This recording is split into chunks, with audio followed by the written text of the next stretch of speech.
మీరు ప్రేమ జంటలకి హెల్ప్ చేయకండి. అవును, నేను చెప్పింది మీరు విన్నది నిజమే. ఇలా చేస్తే జైలుకు వెళ్ళాల్సిన పరిస్థితి రావచ్చు. ఇలాంటిదే ఒకటి జరిగింది. చలో మ్యాటర్లోకి వెళ్దాం. ఒక అమ్మాయి ఒక వ్యక్తితో రిలేషన్షిప్లో ఉండే. ఆ విషయం తెలుసుకున్న ఆ అమ్మాయి ఫాదర్, మదర్ అండ్ బ్రదర్ ఆమెని కొట్టడం, తిట్టడం ఇలా చేయొద్దు అని మందలించడం జరిగింది. తర్వాత ప్రేమలో మునిగిన ఆ అమ్మాయి ఇంట్లో నుంచి పారిపోయింది. అయితే వాళ్ళ ఇంటి పక్కన ఉన్న ఒక ఆయన మంచి వ్యక్తి ఆ అమ్మాయికి నువ్వు ఎక్కడికి వెళ్తున్నావమ్మా అని అడిగాడు. అప్పుడు ఆ అమ్మాయి నేను ఎక్కడికి వెళ్తానో నాకే తెలియదు అని ఆన్సర్ ఇచ్చింది.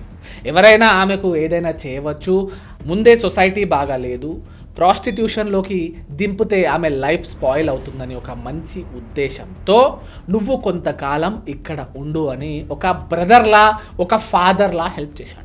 బట్ తర్వాత తెలిసింది ఏంటి అంటే ఆ అమ్మాయి మైనర్.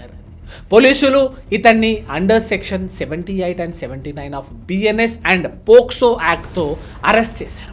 కానీ ఒకవేళ ఎవరైనా మైనర్ మిమ్మల్ని హెల్ప్ అడిగితే మీరు ఏం చేయాలి? నీ చావు నువ్వు చావు అని వదిలేయాలా, లేదా హెల్ప్ చేసి జైలుకు వెళ్ళాలా? నేను చెప్తాను అలాంటి టైంలో మీరేం చేయాలి. ఫస్ట్ ఆఫ్ ఆల్ మీరు 100 నెంబర్కి కాల్ చేయండి, ఇన్ఫర్మేషన్ వాళ్ళకి ఇచ్చేయండి. తర్వాత నియరెస్ట్ పోలీస్ స్టేషన్కి తీసుకువెళ్ళి ఆ మైనర్ని పోలీసులకు అప్పచెప్పాలి. ఒకవేళ అక్కడ మీ రిటర్న్ స్టేట్మెంట్ అవసరం ఉంటే రాసి ఇవ్వండి. ఈ మైనర్ని తన పేరెంట్స్ దగ్గరికి చేర్పించాలి లేదా చైల్డ్ సేఫ్టీ సెంటర్కు పంపించాలి అని కోరాలి.